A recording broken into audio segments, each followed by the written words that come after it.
Welcome back to the MVP show. Swice here. Mons is in New Jersey. He told me he had a couple drinks already today, so won't be with us. But we have two very special guests.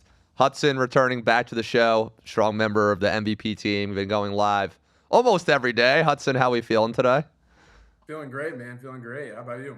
I'm doing good. Oh, Eric, can we get that timer up so I don't lose track here? Thanks, brother. There we go. And then we also have a very special guest. We have Ryan, my guy from Dallas here. Ryan, how we doing? First time into the show. Great, Swice. Doing well. Locked in on some NHL picks tonight, ready to get it fired up. All righty. Good to have you on and those freshly painted walls in your place there. As we were talking about when I was in Dallas last time. Yeah, we Uh, do. we will be Ryan, I didn't even tell you yet. We got World Cup tickets. We're going to see England Croatia in Dallas. So I don't even think I told Hudson that yesterday. $1,500 later, but we're going. So Love it. We'll finish up the place just in time for you to come crash.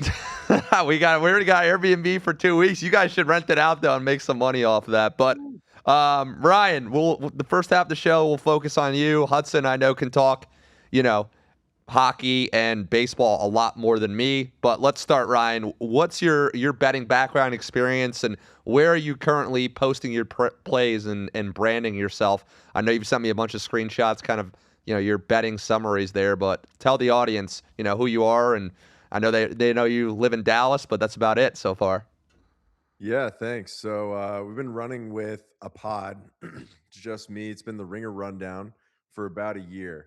And that was really born out of locks in the NHL. We had a hot streak in the NHL, just me personally, last year, where I was going, 5-0 every single day.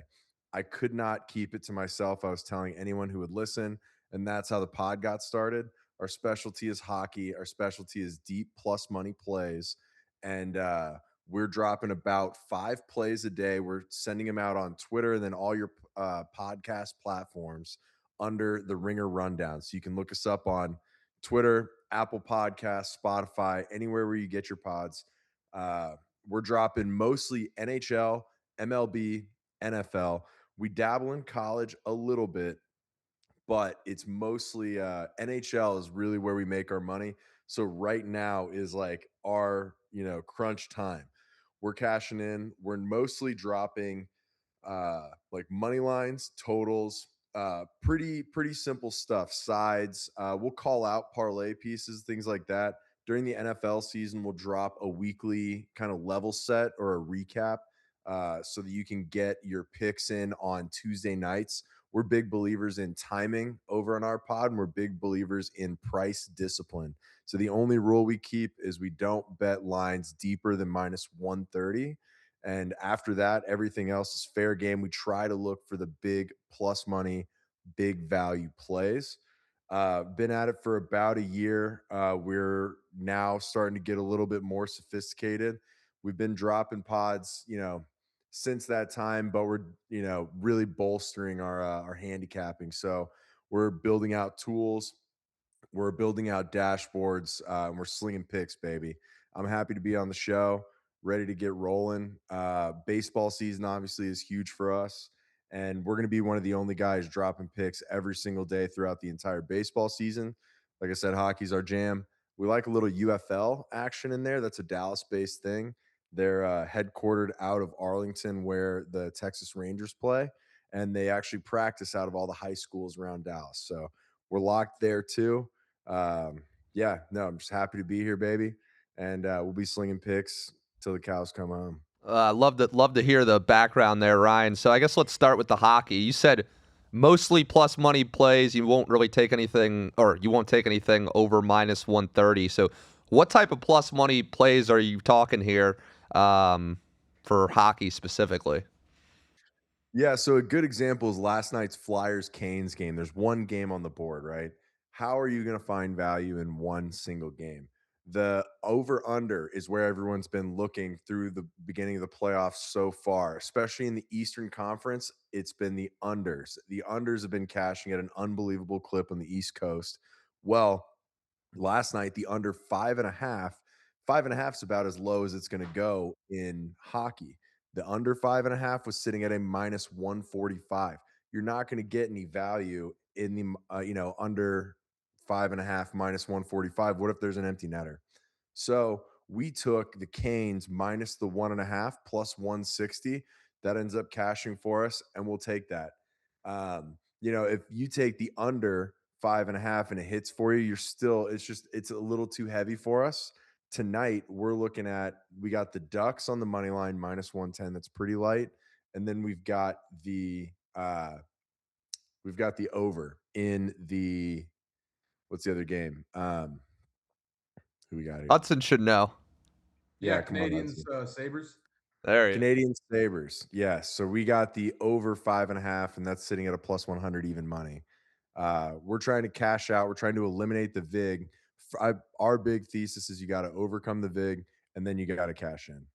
Love it. Hudson, how does your hockey strategy differ or align with what kind of Ryan is saying there? I know you've been doing probably 90% of the hockey plays we've been posting as a company. So how would you align and also differ from what Ryan is doing? Yeah, I kind of agree with him with the plus money. I kind of like the whole idea of trying to get that with hockey and baseball. That's kind of my strategy there. And I think goalies and pitchers are very equal in terms of determining the over under and who should win and who should lose more often than not. So I think we have kind of a similar strategy there. I will say I do like the Canadians tonight. Was trying to post them earlier, but Discord's been messing around today, so I couldn't post it yet. Yeah, Discord was all screwed up today. But kind of going off of, hockey's playoffs have been great. NBA's been good as well. Baseball, I know you just briefly mentioned that, but going back to Ryan here, what is your, I guess, edges or baseball experience that you have, and what would you say is probably a good betting tip for someone who's starting out in baseball? They stop betting football because the season ends, and now NBA and NHL playoffs are winding down, so they want to get some baseball action in. Like, what do you recommend? And then I'll toss it back to Hudson about a little bit about his baseball strategy and what's been working so far and what you guys are looking forward to the rest of this baseball season. Yeah, so my baseball strat, every time I'm capping baseball, I start with how long we think the starting pitcher is going to go. I think there's a lot of people talking about ERA, whip. They dig into the stats, but I think they forget to pay attention to how long he's going to be in the game. So if you got a guy who's got great stats, but he gets yanked after 4, that's not going to really work. We need a guy who's going to go length if we think he's going to really hold down the other team's offense. So we try to look at games where the pitcher is going to get pulled early. So maybe a guy who's only going 4.5. That's where we're looking at overs. That's where we're looking at the opposing team to really run it up. Same situation. We're looking at money line dogs or run line favorites. We'll take slight favorites here and there, but we try not to lay more than minus 130.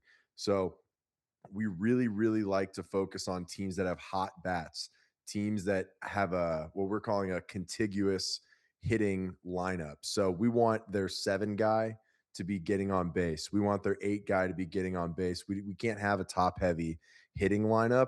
And then while we like a lot of power in our lineups, it's that is where we think the volatility comes in. So we want teams like the Brewers of last year, where every single guy's getting on base, hitting singles, doubles. That's how you get 8, 9 runs in a game. The Phillies, conversely, this year, they hit the ball out of the park every time they make contact. That's just like 1 out of every 15 at bats. And that's not going to work for us reliably in our model. So we're looking for teams that play team baseball, that get around the bases, good base running, pretty much the entire NL Central right now. And that is where we think all the offense comes from. We try to focus on those games. We try to focus on the value. And then one more baseball thing we like to do: anytime I see a favorite of $2 or more, that makes me stop even for just a second, just as I'm ripping through the lines. If I have to take a second look at it, I'll drop a unit on it, because more times than not, that will hit. You don't have to hit it more than what, a third to break even on that long term, that's usually teams like the Marlins, the White Sox, teams that, are favorite punching bags on the street. Those are teams we like to tag for sure. Hudson, how does your strategy align and differ from Ryan's? I know we've been tossing out a lot of baseball plays here recently. Yeah, I think we have some similarities. I've kind of gotten down to like a little bit of the science, and I think as the season goes on, it gets easier to read it. So what I like to do is I love seeing how long a pitcher's going to go. So when I look at a pitcher pitching, let's say he's a righty, and let's just say he's facing a team with a bunch of lefties in the lineup. I don't care what the stats say. Lefties against a righty pitcher is favorites to the hitter. So the righty could be Logan Webb in San Francisco, where he's absolutely money, and the other team could be the Reds because they have a ton of lefties in the lineup, and or righties in the lineup, or no lefties in the lineup, and they're going against Webb at home. I don't even care if they get up 3 runs just by running the bases. Like one, Webb's going to be over favored because Webb at home, it's a market price, huge favorite. And then two, Reds are, they're a better team, but they are in that punching bag category. Athletics are in that punching bag category too, which have been cashing like crazy. So I kind of think we're kind of similar in seeing how long pitchers go. Bullpen fatigue is absolutely huge. Last night, Phillies were playing. They haven't had a day off since April 29th. Andrew Painter was on the mound. He got absolutely rocked by the Athletics. Again, a punching bag team in the Athletics. They have hot bats. Kind of goes into the same system that he's looking at right there. I think something I don't know if he does this too, but something I like to do is I look at weather, ballpark factor, and again, hitting splits against the pitcher they're facing. So let's say they're crushing lefties and they're going against a righty and they don't hit righties well. Well, then I'm probably going to stay away from that. I don't care what the value is. I don't care if I'm getting plus 150 or not. There's a reason they're like that. So I think we have a pretty similar strategy, I guess, with baseball and hockey. Maybe do a couple things differently because I don't think every capper is the same. But I do like the approach Ryan has too, compared to what I'm using as well. Yeah, I mean, you both are putting in the trenches and time with those. I'm more of the football guy with the one time a week and just deep diving into that one game. But been getting some good bets in on the NBA recently, so that's been good. Um, Ryan, I did want to dive into the NFL draft post reaction a little bit, but first, I did want to hear about how are you. What edges are you finding in UFL? I know some sharp and syndicate groups that have been cashing on UFL, but what specific edges have you found for the UFL that you can share? I guess. Hey, you got it. So the UFL has got a lot of weird rule nuances that people will tell you about, but the simple fact is it's an undercovered league. Nobody actually follows the roster moves. Nobody follows the progression of the teams that do get better over the year.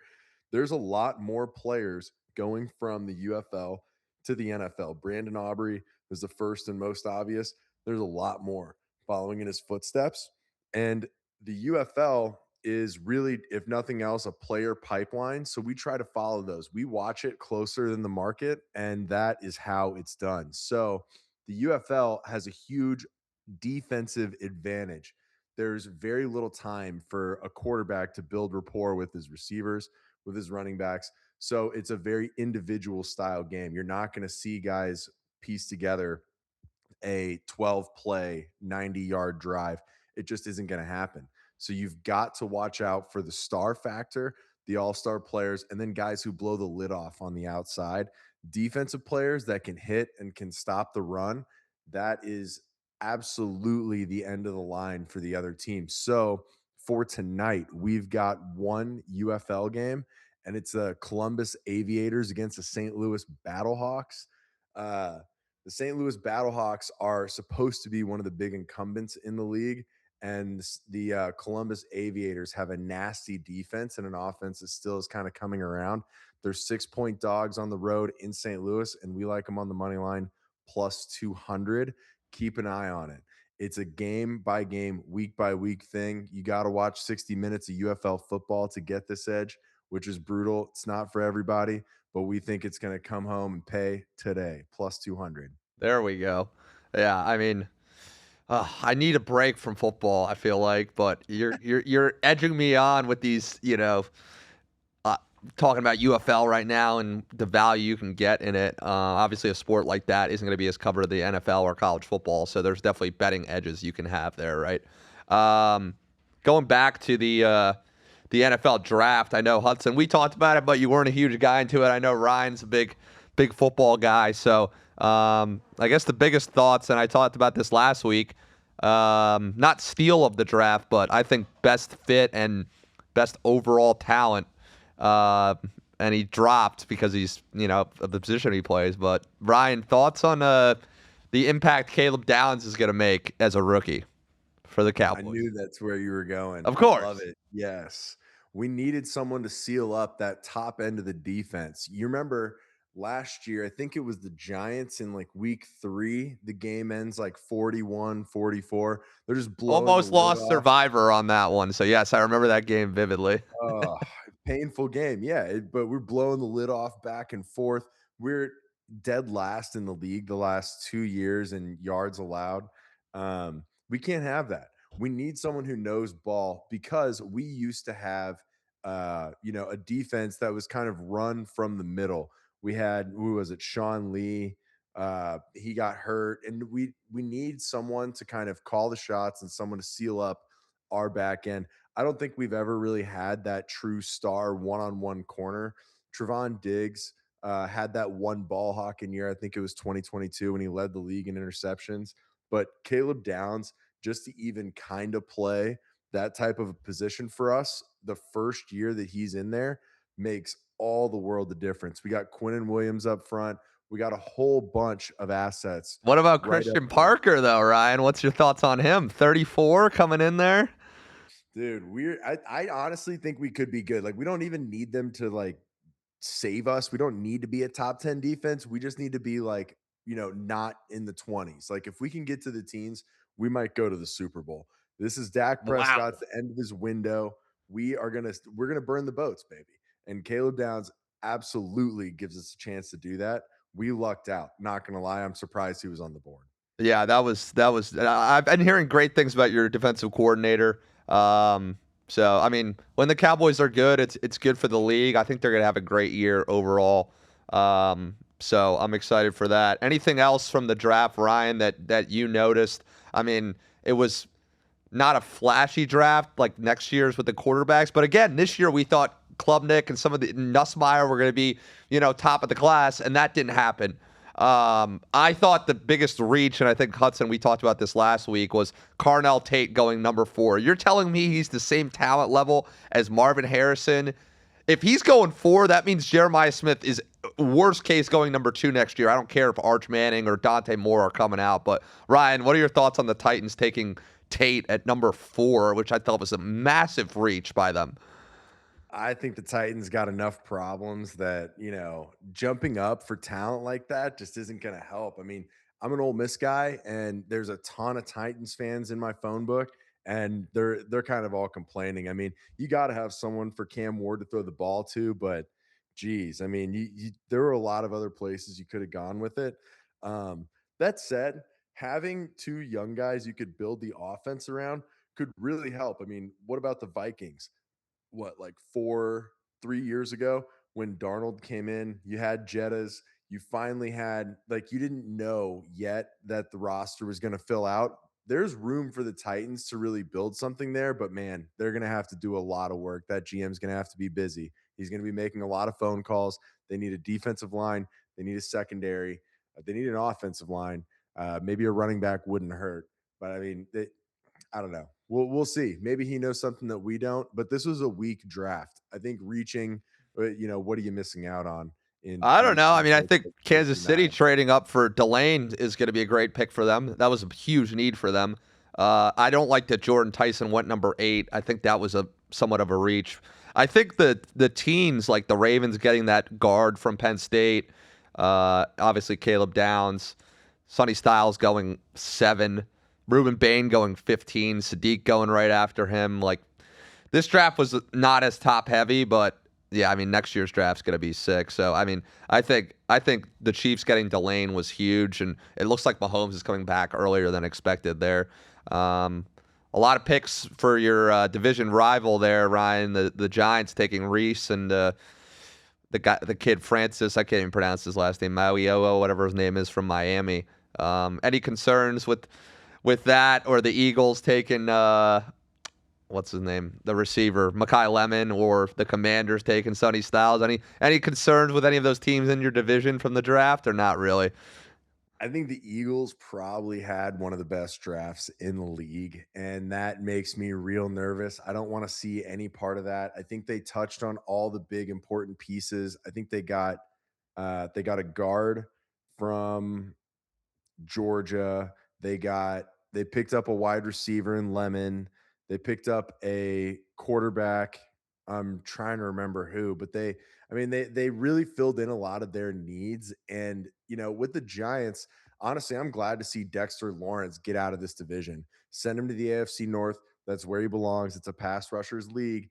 I don't want to see him on laying on Dak Prescott ever at his tender old age of like 33. So I'm happy the way it turned out with the Giants.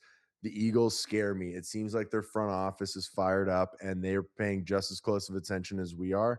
Uh, I would have liked to have seen them kind of blow it, but it looks like they pieced together a really nice draft, and we don't like seeing that.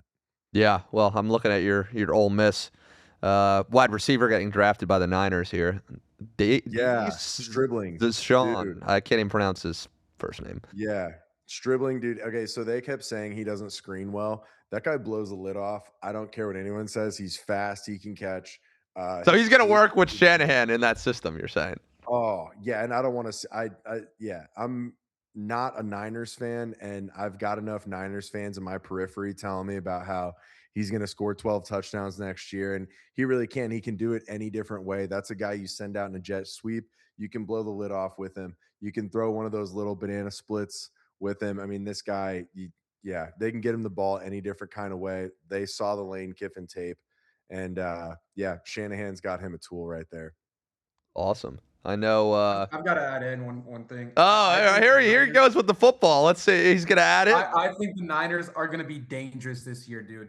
Dangerous. That defense is going to be healthy. Their Stripling guy they just drafted. My gosh, they're going to be. They're going to be. I would put a future on them, but I got to see the schedule first. With that being said, Yep. Yep. An all-purpose Swiss Army knife is the last thing we needed to throw to Shanahan, and he's got one in Stribling for sure. Gotcha. Well, thanks for the NFL talk there.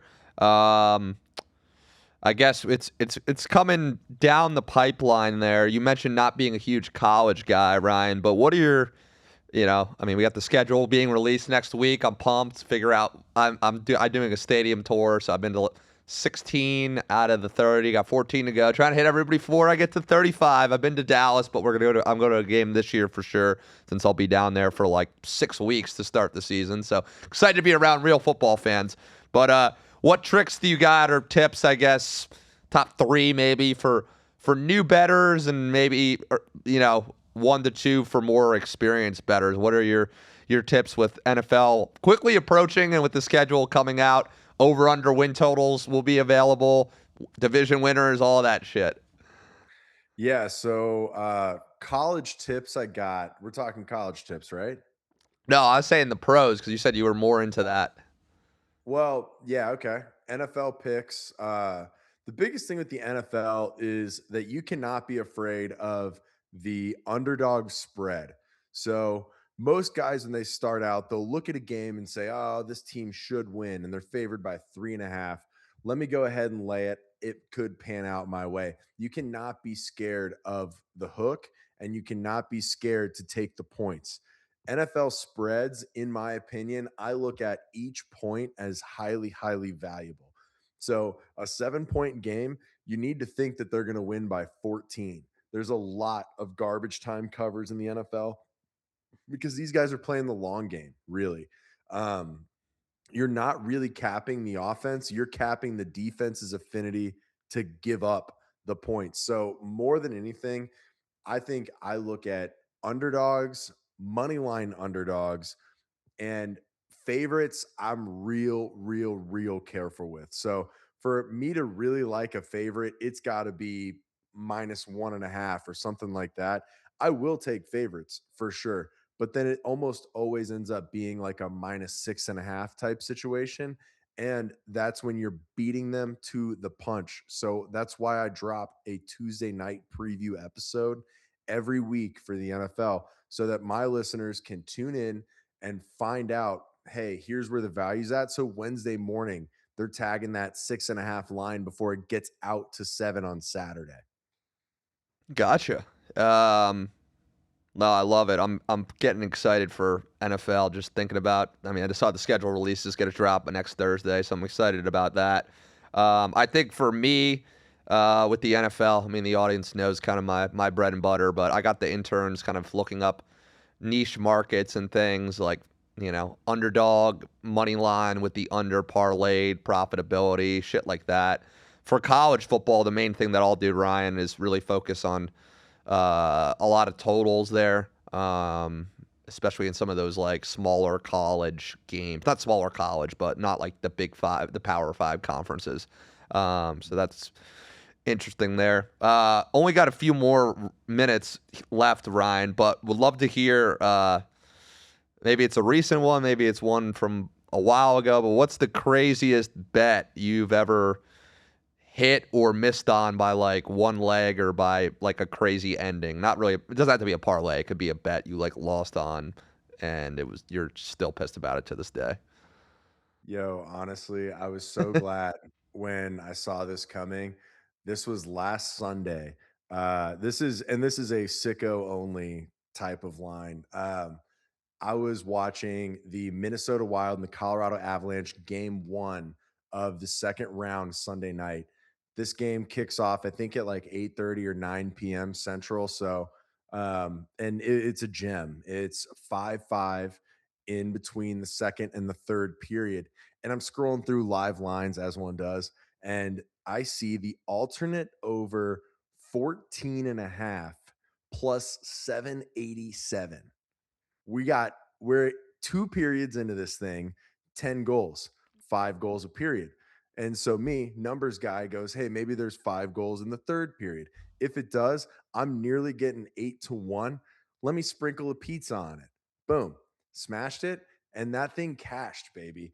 The the Avs went off, scored 4 goals. The Wild Yep. cashed one. And we end up at 15 goals plus 787. I'm doing backflips in my living room at like 12:30 in the morning on Sunday night. Biggest sicko bet of all time. I don't even care. I've been waiting for a chance to brag about it. Thank you for bringing this up. That's the best bet I've ever hit. Hell yeah, love it. That was great storytelling of it. Hudson, did you have any bets on that game, or did you watch that game? I watched that game. That was insane, man. 9-5? Was that the highest scoring? 9-6, bro. Oh, 9-6. That's right. Wild did Yeah. score one. Was that the highest scoring playoff game ever? Oh, by a lot. By a lot. I mean, because I've been riding East Coast unders the entire playoffs. And this is the one game where I smack an over, and boy, did it cash. Oh, it felt so good. I bet that pizza was tasting nice. Yeah, I could have got pizza for the whole neighborhood, baby. That felt great. Oh boy. And still have money left over. You damn right. You damn right. Oh, I love it. So Ryan, going back to your podcast and the team and stuff, or that you have. So is it just you posting the plays, or you have a team with you, or how does that look? You might have said it earlier, but just to refresh as you are logging off here, just to refresh everybody's memories. No. Check me out at Ringer Rundown. I grind these picks every day. So I hop in the lab every night and I cap the slate. I build out a list of usually 8 to 10 picks. I whittle it down to 5 and drop the plays first thing in the morning, usually about 7:30 Central Time. So about 8:30 your time out on the East Coast. It's just me still working on trying to build this thing out, trying to make it as fulsome as it can possibly be. We're dropping straight totals, money lines, spreads every single day. Been doing it for about a year. We're going to keep going. It's launching, it's growing. Check us out on Twitter. We're going to try and figure out the Instagram thing, maybe a little old, but we're figuring it out. Then we got all the podcast platforms. So you got Apple Podcasts, Spotify, Amazon, wherever you listen to your pods. Check us out at the Ringer Rundown.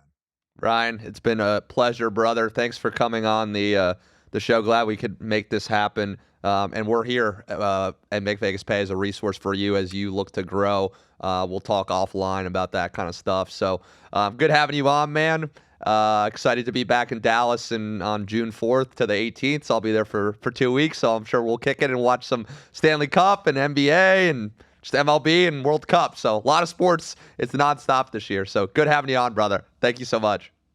Absolutely. Thank you. I'll see you guys later. All right. Nice to meet you, man. Yeah. Peace, Hudson.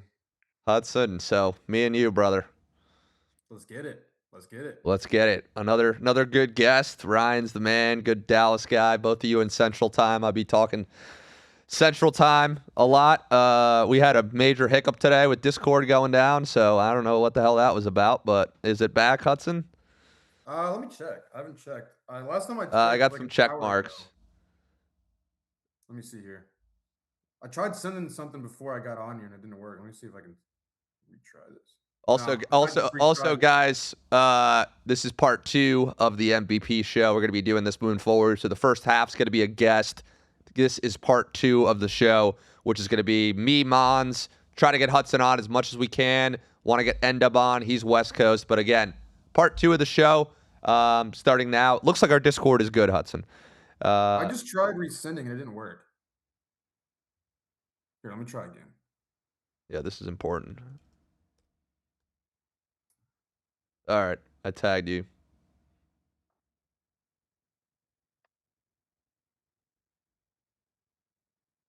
Oh, there we go. We're back on. Let's go, baby. Sweet. Yeah, when we get done with this, or actually, yeah, when we get done with this, I'll send something out then.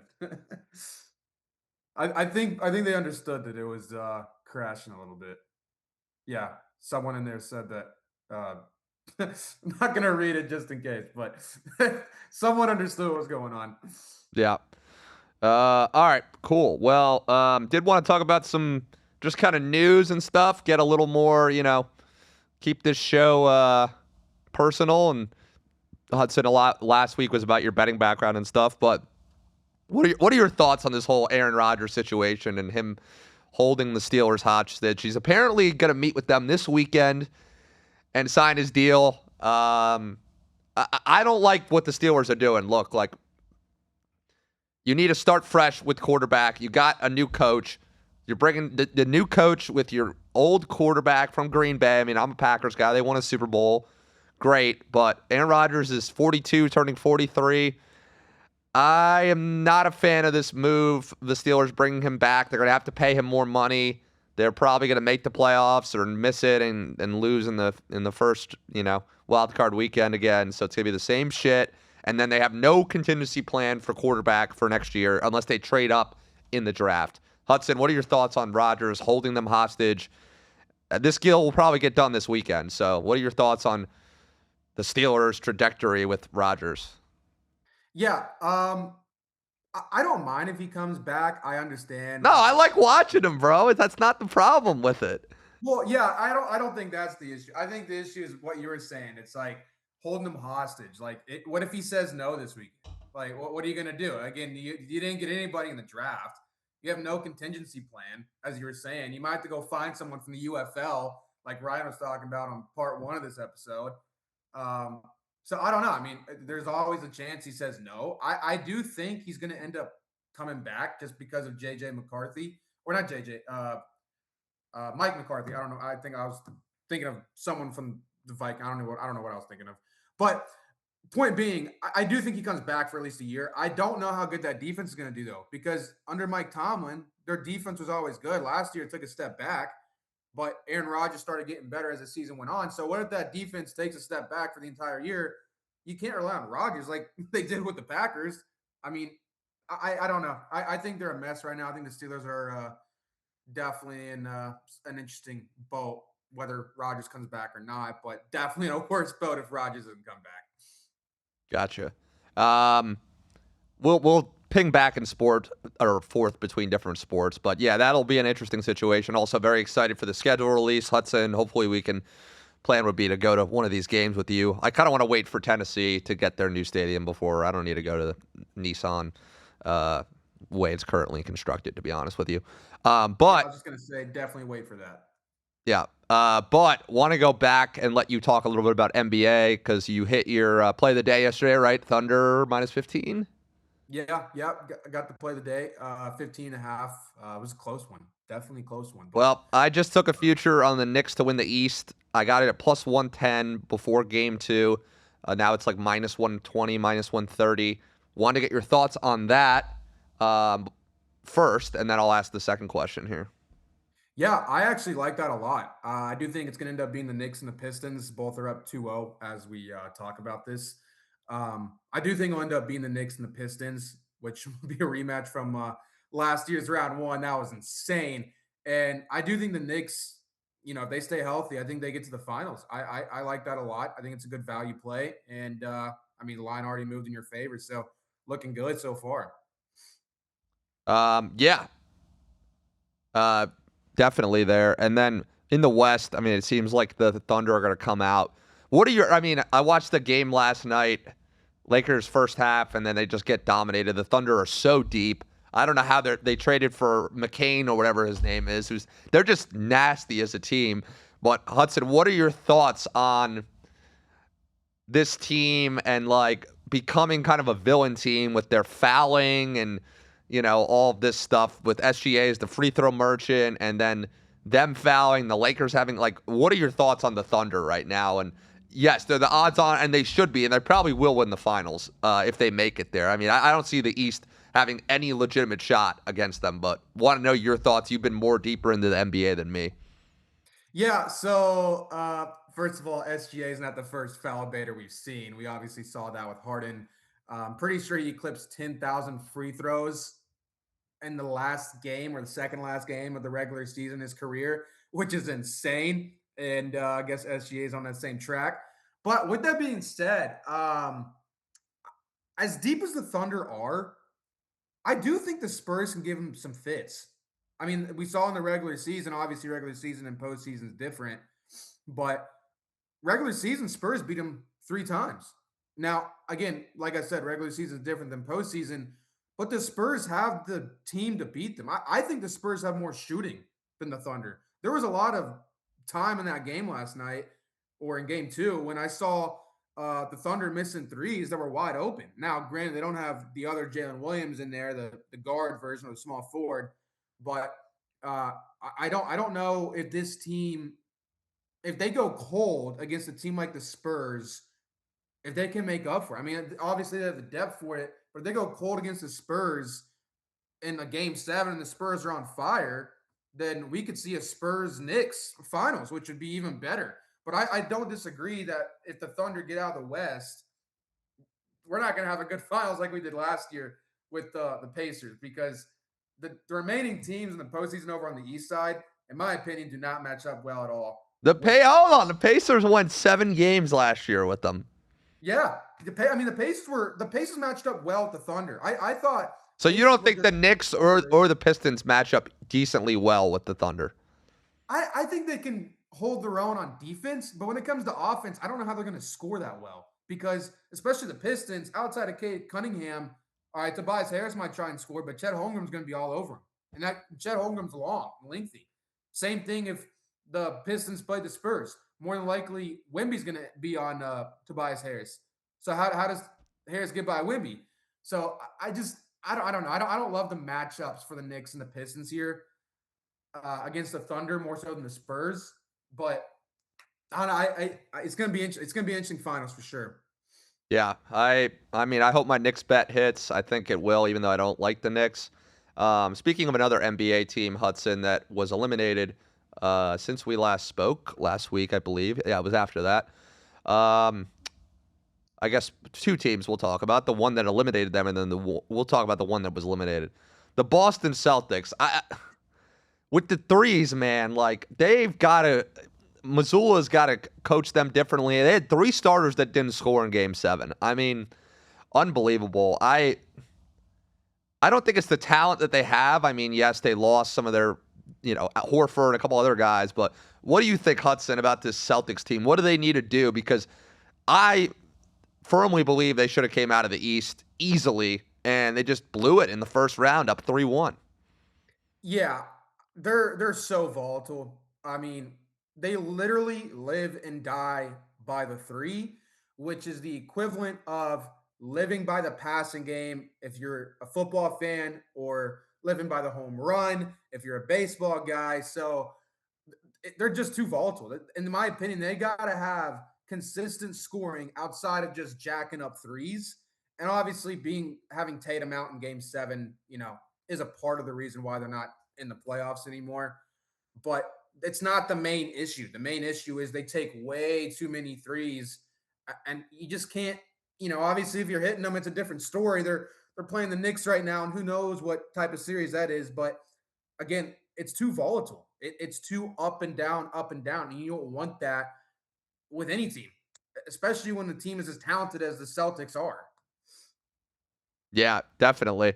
Well, that was one interesting thing. The other interesting thing I found from that series is shout out Embiid. He had a great game, but classic Embiid, just fucking dude. He plays, he goes off, and then yes, he had a great game 7, but I feel like their offense is not in rhythm, especially with Etchcom and Maxey, of how quick those two guys are with him. And then he doesn't play, in game 2 against the Knicks. And like, he's always like injured. He was kind of a hindrance to the USA Olympic team. Like, there's always an issue with this guy. Like, what are your thoughts on the Sixers moving forward, unless they somehow come back in this series, which I don't think they will, even with Anunoby hurt.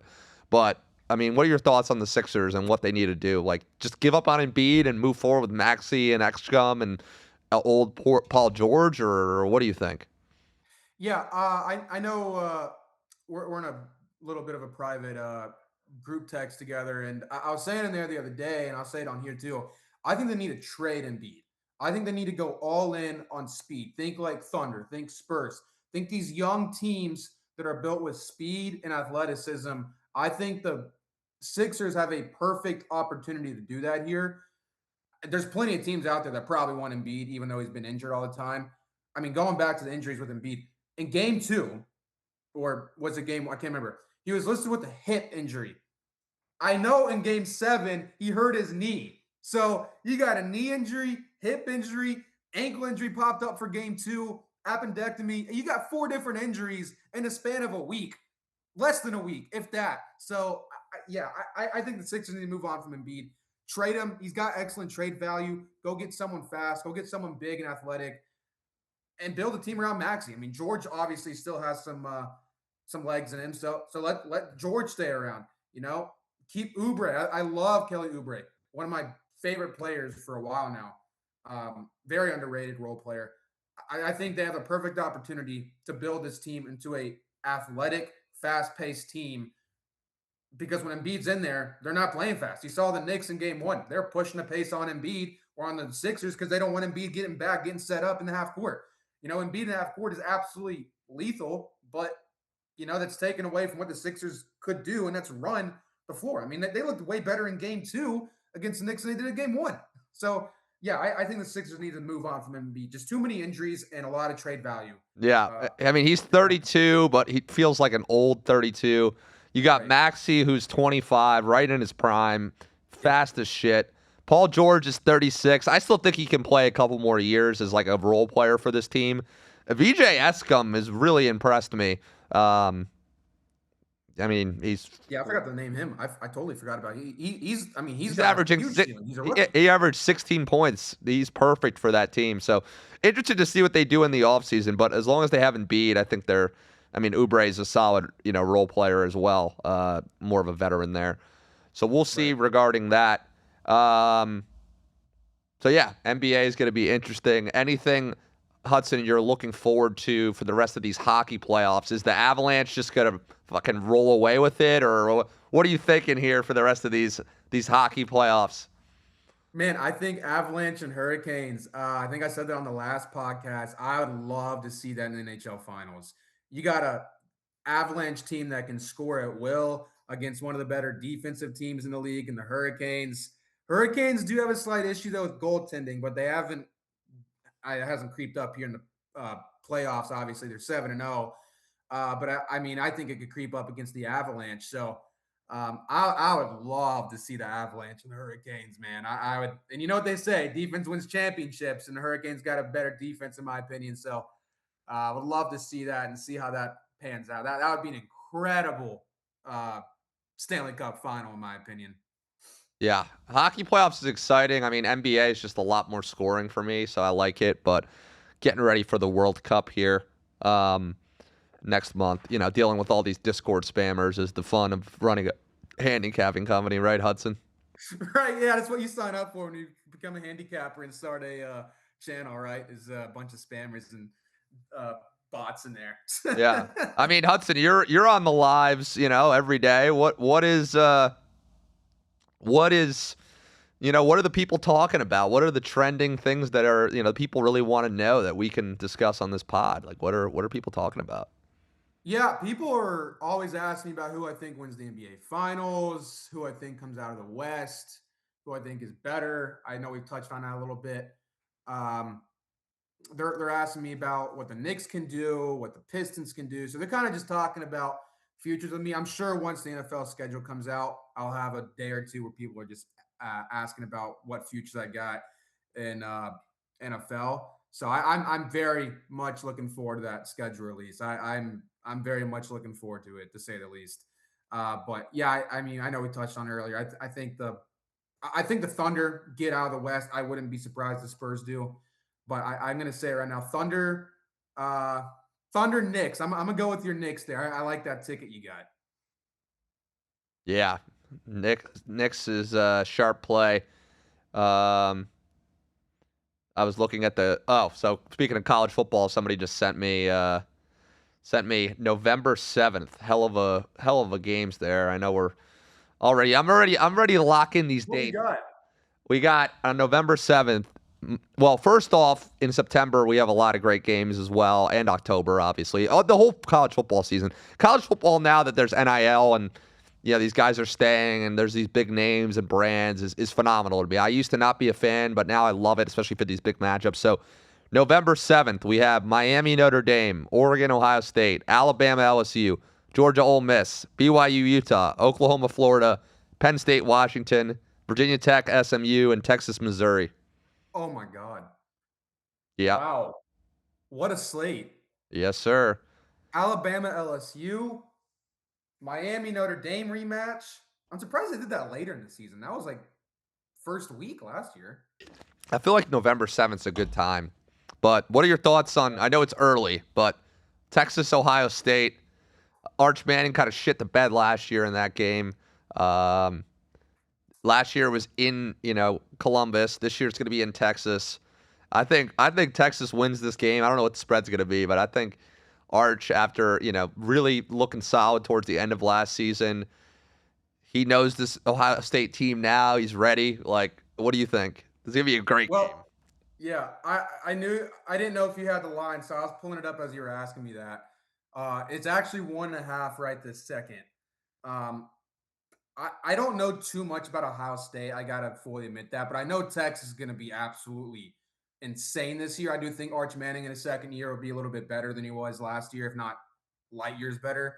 I thought he probably felt the pressure a little bit too much last year, which makes sense. I mean, Manning name got a lot of high expectations at Texas. I think he'll take a year to settle down a little bit more. I love Texas in that spot. I cannot wait for September 12th to roll around because I am going to be all over Texas in that game. Revenge game, obviously, last year was very ugly in terms of scoring 10-7. I think was the Hey, final I score. cashed on the under, so I was Hey, very. don't worry. Hey, you liked it then. It was music to your ears. Yeah. The NFL schedule. This is music to my ears. NFL schedule next Thursday. I'll be locked in. I'll probably give you a call. We'll probably go live during doing that. Oh Uh, yeah. um, that's hilarious. This Diana Rossini thing with Mike Vrabel is so fucking funny to me. I Uh, gotta dive more into that. That is a crazy. I feel like more information that comes out just becomes crazier and crazier at this point. Dude, she just like hates her husband. I don't know. It's like I like Yeah, bringing in pop no one's culture. even talking about her current husband. Like, I gotta feel bad for that guy. That guy's going. Mike Vrabel's the dog, bro. We gotta love him. Yeah, he's a good coach, and obviously he's a good recruiter too. Yeah. I saw this on the Herd, Colin Cowherd. I watch his show all the time, and wanted to get your thoughts on this rankings list here. Yeah. Let me pull this up. What sport is this? What? Is this football? Yes. Okay. AFC quarterback rankings. So Colin's AFC quarterback rankings, and then I'll kind of chime in. Okay. So Colin's my guy. I love his segments. He does Colin right as wrong, so he admits when he's wrong. He has top quarterbacks: Josh Allen, Mahomes, Burrow, Herbert, Jackson, Drake May, Stroud, Trevor Lawrence, Bo Nix, and Aaron Rodgers. What would you change from this list? Did you say Burrow at all? Number 3. Okay. Um. Yeah, I based off how the playoffs went last year, I would not have Stroud anywhere on any list whatsoever. I, I'd rather have Cam Ward up there than CJ Stroud based off how the playoffs went. What did he throw? Like 7 interceptions in the playoffs? That's crazy. That I mean, I would not. you would not put him on a top. You would not put him above Aaron Rodgers. That's insane. No, I would not put him. I mean, Aaron Rodgers did have a great year last year. I mean, yeah, I'd rather have Aaron Rodgers. Obviously, Aaron Rodgers is older, but yeah, I'd rather have Aaron Rodgers above. If you're gonna put CJ Stroud top 10, he's got to be 10. Wow. I don't think he's that I'm good. looking at this list. I still have Mahomes over Allen. I know he's injured, but he's a winner. And, is Allen more talented? Yes. Will his numbers be better? Probably yes. But I'll still take Mahomes and Burrow over Allen. So I would go Mahomes 1, Allen 2, Burrow 3, Lamar 4. Also, Herbert, I'm good with at 4 to 5, whatever. But I think people are underestimating how good the Chargers will be. Okay, they had their 2 top tackles, Joe Alt and Slater, out during the playoffs. I know they were shit, but they didn't need to make that many roster moves and additions to their team. They needed those 2 guys back. I think they're going to be the Chargers with those 2 healthy. That's the biggest position of need for them. They didn't need to draft anybody. They have those 2 coming back off of injury. So watch out for the Chargers. I like the Chargers a lot. The problem with them is health. I feel like Justin Herbert's always getting hurt. Because his 2 linemen were out, bro. That's why. Right. Yeah, I mean, I don't disagree. I think the Chargers could definitely be a top tier team this year. Especially, I was going to ask you this too. Do you still put Mahomes up there even with the ACL injury? Like, are you not going to? Number 1. Okay. Until he proves me otherwise. And then the rest of this list, I kind of agree. I'll put Stroud further down. I'm not a huge Drake May guy. I don't know. I think Bo Nix is better than Drake May. I also think Bo Nix is better than CJ Stroud. Well, I guess the problem is Bo Nix is not going to be playing unless he's back. Yeah, he'll be back at some point. Yeah, what did he do? Break his ankle? I'm not sure exactly what it was. Maybe it won't be as big of an injury as I thought. So maybe it was just You know who I am concerned about, though, that we haven't talked about? They're in my division. The Minnesota Vikings with Kyler Murray. Oh, do you think Kyler Murray starts day 1?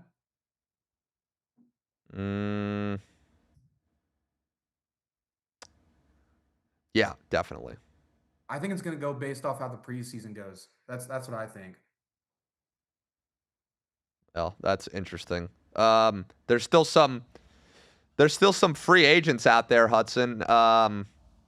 Not sure if you'd want any of these old guys on you're a Titans fan, right? Yeah. I used to be a bigger one. Ryan said it earlier about the Ole Miss guy being an Ole Miss guy. Once we kind of got rid of AJ Brown and Mike Vrabel and fired all our GMs in a back-to-back window, I was kind of like, all right, I need to see our team make some smart decisions here. But yeah, I'm still a Titans fan.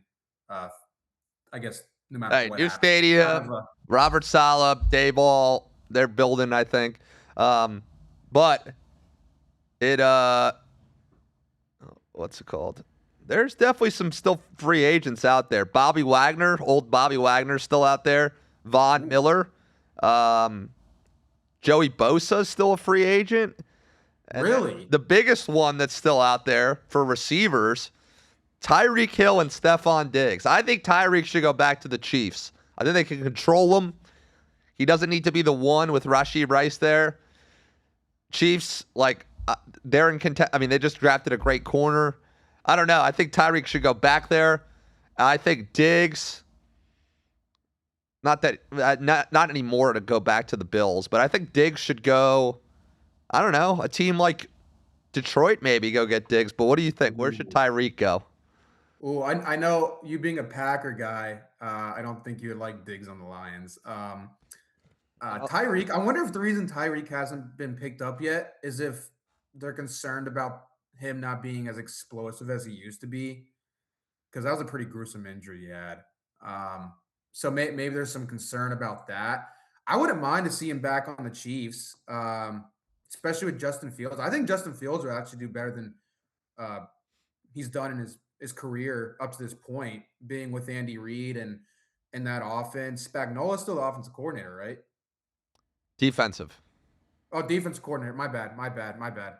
Um, yeah, I think Justin Fields, though, even being in that offense, he'll do fine. I wouldn't mind seeing Tyreek Hill back on the Chiefs. I worry about his explosiveness. So I guess if they want him to be that explosive guy, maybe he won't be that. Um, yeah, I wouldn't mind him back on the Chiefs. I like that. And then Diggs, I don't know why he hasn't gotten picked up yet. I don't know either. I mean, I think any team would like to have him. I mean, he's a really top notch receiver. Yeah. Um. No, I mean I think so as well. Sorry, I'm just checking Discord, make sure people are writing. MVP Hudson, more MVP Hudsons. we got the bots returning. This Discord comes back up and bots are still prevalent. This guy, Fresh Kicks, respond about your free play, bro. Just giving out free play, giving out money in the Discord. Hudson, why should people join the Make Vegas Pay Discord, bro? Because we got a great community. We got 3 different cappers in there. We're hitting on a daily. Obviously, we have a couple losing days here and there. But, like I said, 3 different cappers, great sports community, people talking about sports left and right, whether that's plays, futures, what's going on in the game, like live. We're talking live stuff. We're asking if a team's going to pull it out. So, I mean, we got a bunch of chatter going on in there. It's really no brainer why someone watching this right now would not be in the Discord and sign up right this second. Oh, and I forgot to mention it's free. Yeah, I mean, also you just bet on one of our affiliate books and you get free picks. So we're on Dub Club now. That's exciting. Just wanted to make the announcement to the people. So we are selling plays there, but if you risk $400 a month on our affiliate sportsbook partner, you get free access to everything. So most guys will probably be risking that amount, even if they're a $25 a unit better, which is good there. Plus, the affiliate book is unbelievable. I mean, it's one of the better books around, in my opinion.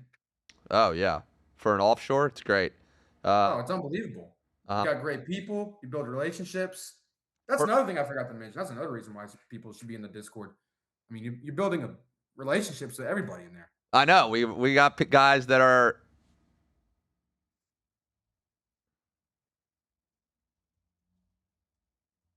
Somebody just asked, am I the owner? Yes, sir. I'm CEO. Make Vegas pay.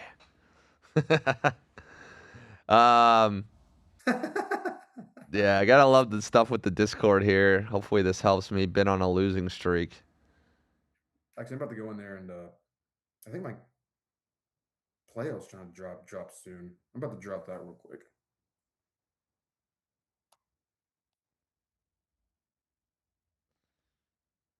But yeah, we got the War Room in there. We're on Dub Club now. You get access to Hudson. N-Dub just posted a 3-unit. Spurs, Minnesota under 216.5 for 3 Oh, I like units. that. I almost put that on my card today. I like that. That's a solid Um, play. well, the November 7th slate is good.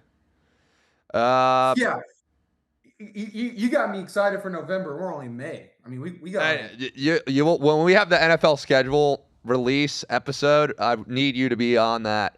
Because yeah, it's great having you on the show. We got Matt coming back soon. Hopefully we can get you more into World Cup as that's coming up here, but I don't know if that's gonna happen with you. you mentioned World Cup earlier. I do want to get into that. I've never gotten into that ever, and I wouldn't mind trying something new out this summer. I kind of want to check that out. Um,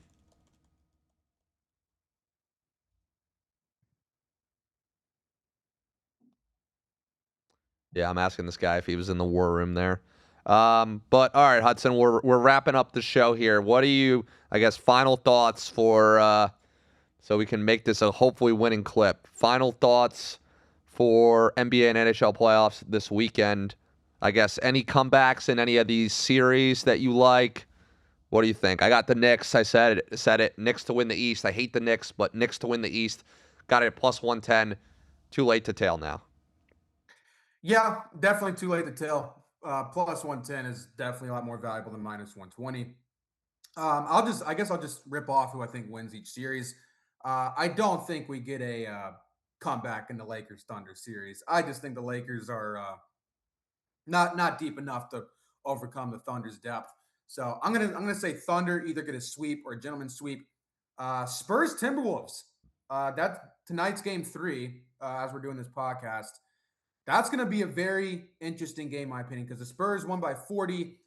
Uh, the last time we had the Spurs minus 10 as the play of the day on there, or at least I did. Um, I do think Spurs would ultimately end up winning this series, but if the Timberwolves show any signs of life, this could get really interesting. Could go 6 or 7 games. Knicks, I think they take care of business against the Sixers, even without OG. I think the Knicks are just that much better than the Sixers. Um, Cavs, I wouldn't be shocked if the Cavs come back. You know, we're going to have a little bit of fun on this podcast. We might as well. I think the Cavs come back and take care of business in Game 7 on the road in Detroit and go face the Knicks. But as a fan of the NBA, kind of hope we see the Pistons and the Knicks. But I'm just going to go ahead and call a little upset there and say the Cavs come back and beat the Pistons in 7 games, and we get a Knicks and Cavs Eastern Conference Finals, and then a Thunder and Spurs Western Conference Finals, and we go from there. That's Hey, my you final. guys heard it here first. All right, guys. Well, it's Friday night. We're signing off. I got to go pick up my mom from the airport. Everyone wish your moms a happy Mother's Day. Send them some flowers. Take them out. But yeah, guys, it's been a pleasure. Ryan, thanks for joining the show. Hudson, thanks for joining again. And we'll see everyone probably next week, if not 2 weeks, before I go back to Jersey. So have a good weekend, and let's make Vegas pay. Join that Discord if you're not in it already.